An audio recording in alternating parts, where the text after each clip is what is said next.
ஆட்டு நுரையீரல் குழம்புக்கு 400 கிராம் நுரையீரலை 4 முறை கழுவிட்டு குக்கரில் போட்டுக்கோங்க. இது கழுவுறது 4வது முறை. அது கூட 50 கிராம் தக்காளி, 50 கிராம் வெங்காயம், இஞ்சி பூண்டு பேஸ்ட்டு, 1/4 ஸ்பூன் மஞ்சத்தூள், 1/2 ஸ்பூன் மல்லிப்பொடி, 1/2 ஸ்பூன் வத்தப்பொடி, உப்பும் போட்டு 3 நிமிடங்கள் வதங்கிய பிறகு கொஞ்சமாக இப்போ தண்ணி ஊற்றி 3 விசில் வச்சு இறக்கிடுங்க. மசாலாவுக்கு சீரகம், சோம்பை வறுத்து எடுத்துட்டு அதே கடாயில் ஆயில் விட்டு வெங்காயம் 150 கிராம் வதங்கி மணம் வந்த பிறகு தக்காளி, தேங்காய் அதுவும் வதங்கிய பிறகு இதையும் வறுத்த சீரகம், சோம்பும் சேர்த்து நைஸாக அரைச்சிடுங்க.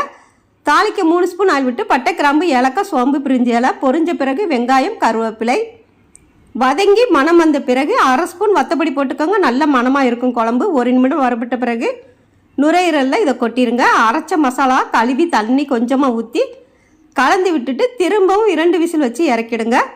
அவ்வளவே தாங்க, நமக்கு மணமாய் சுவையாய் ஆட்டு நுரையீரல் குழம்பு ரெடி ஆயிடுச்சு. தேங்க்யூ.